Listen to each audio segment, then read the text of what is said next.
guys, it's Sandra here from Stone Eagle Massage Stones.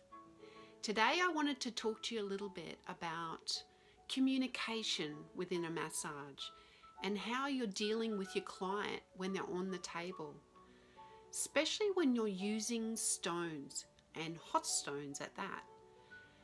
So ensuring that your client is comfortable is really important. So keeping the communication open at the beginning, explaining the treatment thoroughly to them. This is really important. You want them to tell you if anything feels uncomfortable or if anything feels too hot, because everyone has different heat tolerance.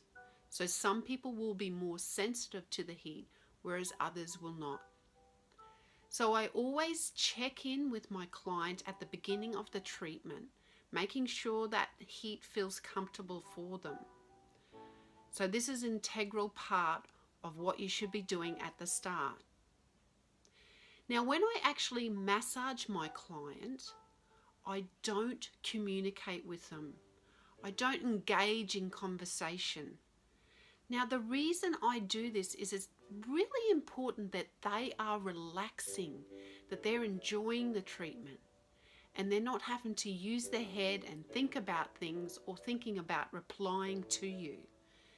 This is not about you having a conversation. It's about them and their healing. Sometimes clients do come in and they do want to chat.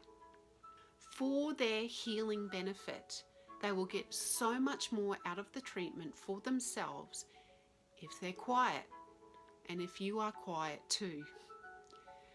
The thing I notice when a therapist chats to me while I receive a treatment, I notice that their focus waves and it goes from concentrating on looking after me to thinking about what they're saying next.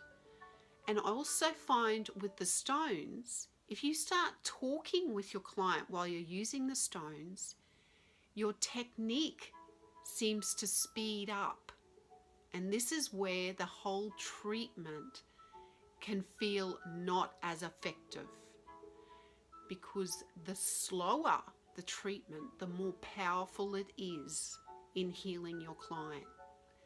Remember, you need to go slow in order for your client to feel the heat and receive the heat into the muscles so that they can relax better. So if you're talking to them, it takes all that away. It takes a lot more energy for you as a therapist to constantly be chatting while you're working. Because if you're in that nice alpha state, peaceful zone while you're working, you will find your treatments are so much more powerful. So consider that next time you do a hot stone. Just try not to talk and try and just focus on what you're doing. Thank you for listening.